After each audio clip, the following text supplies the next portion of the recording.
welcome to DragBoss Garage. I'm Elena Halstead. And I'm Izzy Halstead. Our dad's going to show you a wicked video. Bye. Bye. Hey guys, Izzy and Elena wanted me to introduce a newest member of our family, Zeus, a Doberman Pinscher puppy. He was born on Christmas Eve. We followed him since gestation. So we pick him up in a couple weeks. We've been reading all about him and studying him and making lists. We can't wait to show you. Well, thank you, Izzy and Elena Halstead, for that great introduction. I appreciate you guys being here, and hopefully they'll come and do some more videos with me. But what I wanted to show you today, and I'm going to call it the Rarest Ford 351 Cleveland intake. Okay? I'm going to say it again. The Rarest Ford 351 Cleveland intake. The reason I say that is because it's a prototype. There's only one. So that's why I'm calling it that. It's not some fuel injection or Weber type intake that they made a few hundred of. This is the only one. Now here's how it all came down. Now the intake, and I'll just show it, it's back there, and maybe you can pick it out. It's next to the one with the little car that my daughter gave me and told me to put on one of those intakes so you guys can see it, someone can comment about it. But the story is this. The Cleveland had a short run. We know 70 to 74, unless you're from down under, and that was, you know, all the way up into 80. Darn it, I can't remember. I should know that, but I can't remember. I think it's like 85 or something. Ford had a pretty strong aftermarket following for the Cleveland when it was popular in pro stock. But as the Windsor kind of came up the ranks and was in more lines and had more performance development, especially in the 90s with the 5.0 stuff, the Cleveland was kind of left behind. But when it was in its prime, they made a few aftermarket intakes for it. Well, we know they made the tunnel rams for it. Then the choice was, and I'm talking American made, not stuff from Australia. But then the stuff was Edelbrock, the Torker. Then you had a wind accelerator, which is back here on the end. Then you had the famous Holly Strip Dominator. And then you have that, which I'm calling the prototype 351 Cleveland single plane intake, which was the precursor to all the motorsport intakes, like the ones you see here, the Jack Roush engineering. So there wasn't a lot to choose from for the Cleveland. Now, if you go to the aftermarket or down under, I should say, they have AFD, Funnel Web, CHI, Higgins, Scott Cook. So there's a lot of different intakes, but I'm kind of talking old school. So the story is this. I got this intake on a deal from Tom Magyar. So a big shout out to you, Tom. He works for Ford Performance Racing for Ford, answers the tech questions and that kind of stuff, builds some engines. Me and him have been buddies for a long time. We always buy parts back and forth. In fact, I got my XE block from him. But he calls me up and he's like, listen, I'm looking for an intake manifold, one of those, the air gap, Edelbrock air gap. And I mean, there's a big shortage of intakes, any parts really. And I said, well, you know what, I just happen to have one. I got a good deal from a buddy and I appreciate you selling me that intake. And I said, I don't really want to sell it. I might use it for a project here for my wife's Mustang, but I don't know. What do you got? He says, listen, you're not going to believe this, but I have the first Cleveland / Ford Motorsport single plane intake. I'm like, what? You got to be kidding me. I said, I got to hear this story. So here's the story. Let's get it and we'll talk about it. And I'll show it to you while I'm telling you the story. So here's the intake. It's pretty unique in the fact that it's like a two-piece type intake. If you look at it, you can see where it's been either bonded or welded to the ports. It's a separate looking valley pad, but it's all one piece. And I'll tell you, I've never seen an intake fit so well on Ford 4V heads. But also it was done by a super stock racer, which we're getting to, so I wouldn't expect anything less. Now the only thing I noticed on here, there's no Ford part number. It's hard to see here, but I'll try to bring it in, and I'll put a picture on the side. But what that says is M9424, and then I can't read the rest of it. Let me put this on here. I don't want to drop this. And it fits like a rock on there. There's areas cut out for the little dowel pins that are on the cylinder heads of Cleveland 4-barrel heads. But the part number that's on there is M9424, and that's the general number for Ford's intake manifolds. Then they add a suffix after that, like A351 or A331. This has a number, it's either 06 or 09, and I'll show you a picture of that. You can see it here. And also there's a marking that says F3, so I don't know anything about it. And like I said, I'm calling this Rarest because it's a prototype. The story is, it came from John Corrunker's 72 Maverick, and he was from Massachusetts. Now, I read that apparently he was buddies, and John, if you're around, get a hold of me. But apparently he was buddies with Jack Roush and Al Buckmaster. Now, you know, Al Buckmaster, they say, is the father of the Cleveland. That's a whole nother topic we'll do at another time. But apparently they hung out and bench raced or whatever. But either Al or someone gave John Corrunker this intake manifold, and I think he was affiliated with Ford too, and he raced on his Maverick. And it was, I want to say it was like 2967 pounds. And that thing was running 1030s with that intake, with non-ported iron 4V heads and a 4150 carb. It's pretty impressive back then. What's really impressive is the fact that this is the precursor to this Jack Roush intake.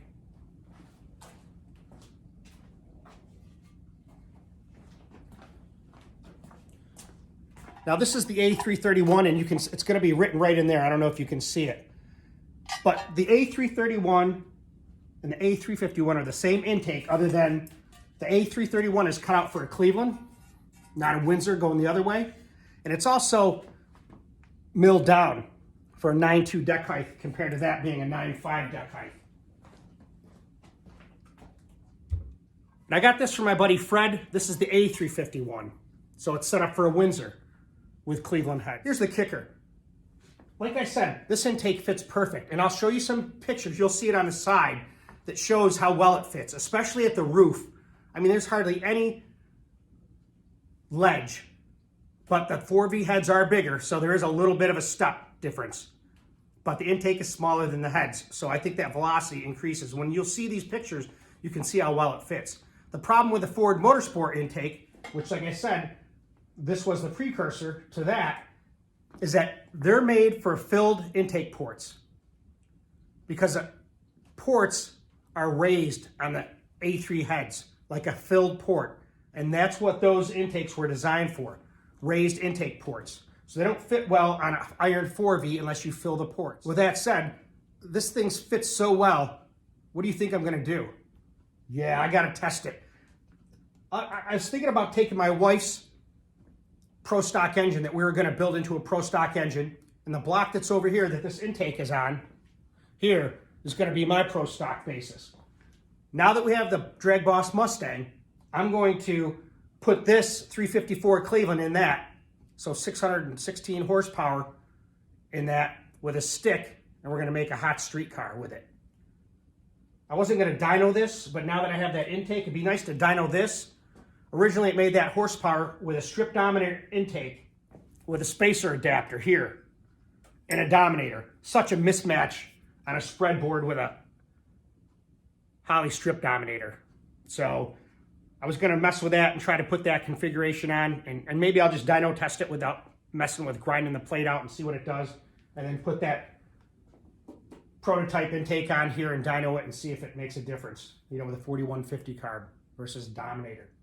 So I know in the comments people are going to write down and say, no, that's not the Rarest intake. I think this is or that is. That's fine. That gets good conversation. So I enjoy hearing that kind of banter.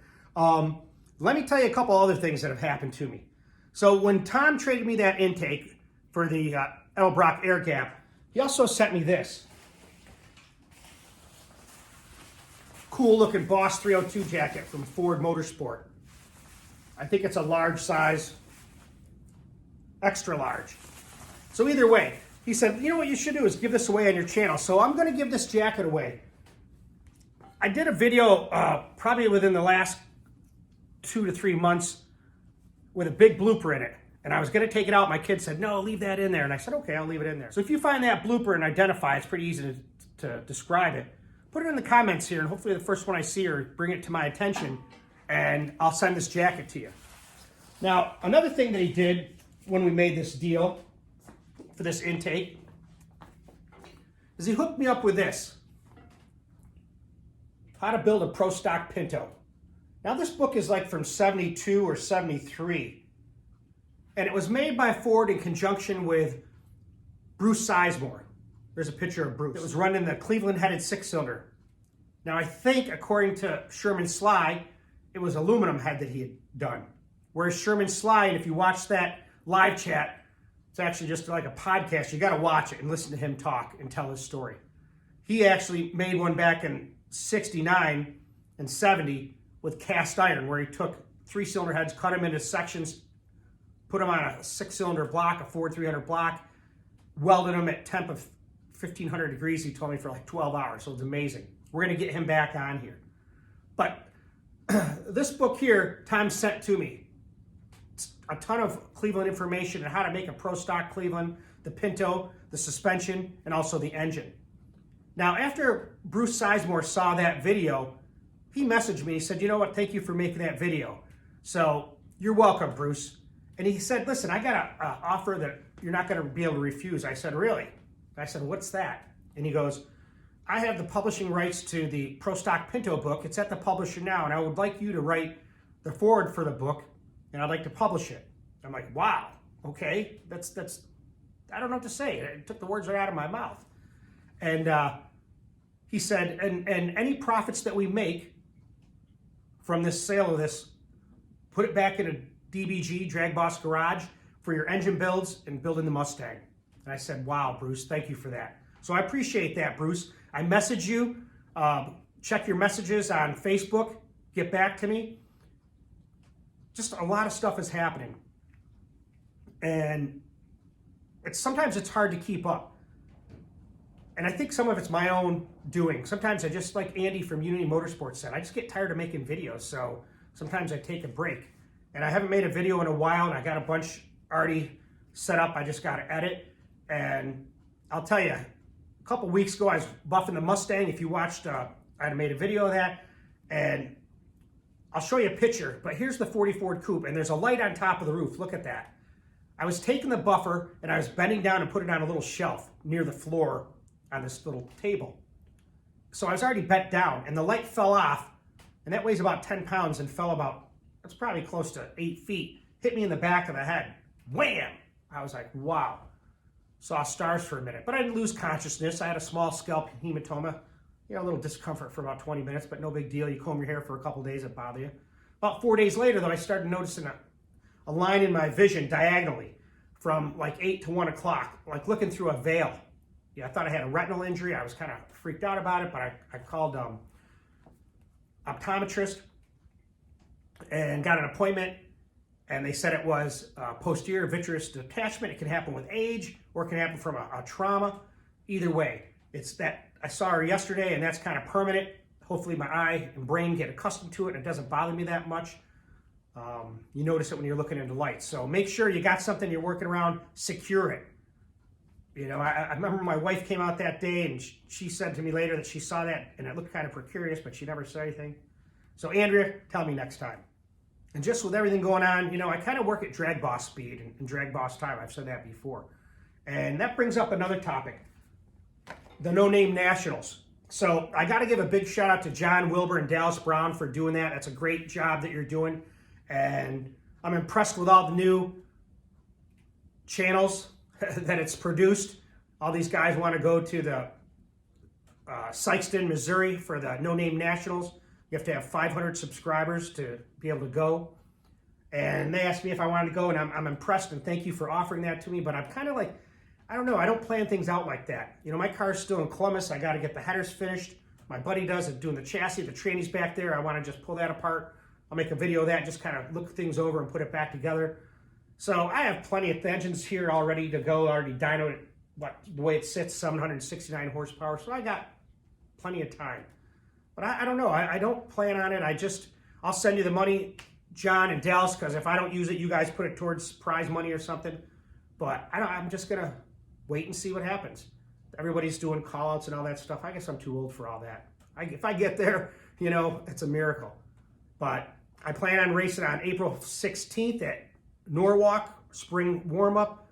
So I know I'll be done.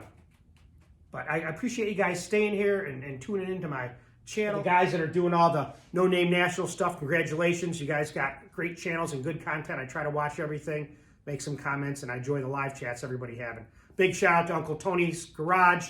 Thanks for the t-shirt, Uncle Tony. We'll get you back on. You got a whole gang there with, let's see, Mopar Al, and then the three guys doing the car. I can't remember their names now, but another great channel. The block, I'm going to start doing my video series on building the Cleveland block, which is going to be about a 342 cubic inch motor. I'll do the oil mods that I do with grinding out by the oil filter and all the oil returns and the galleys.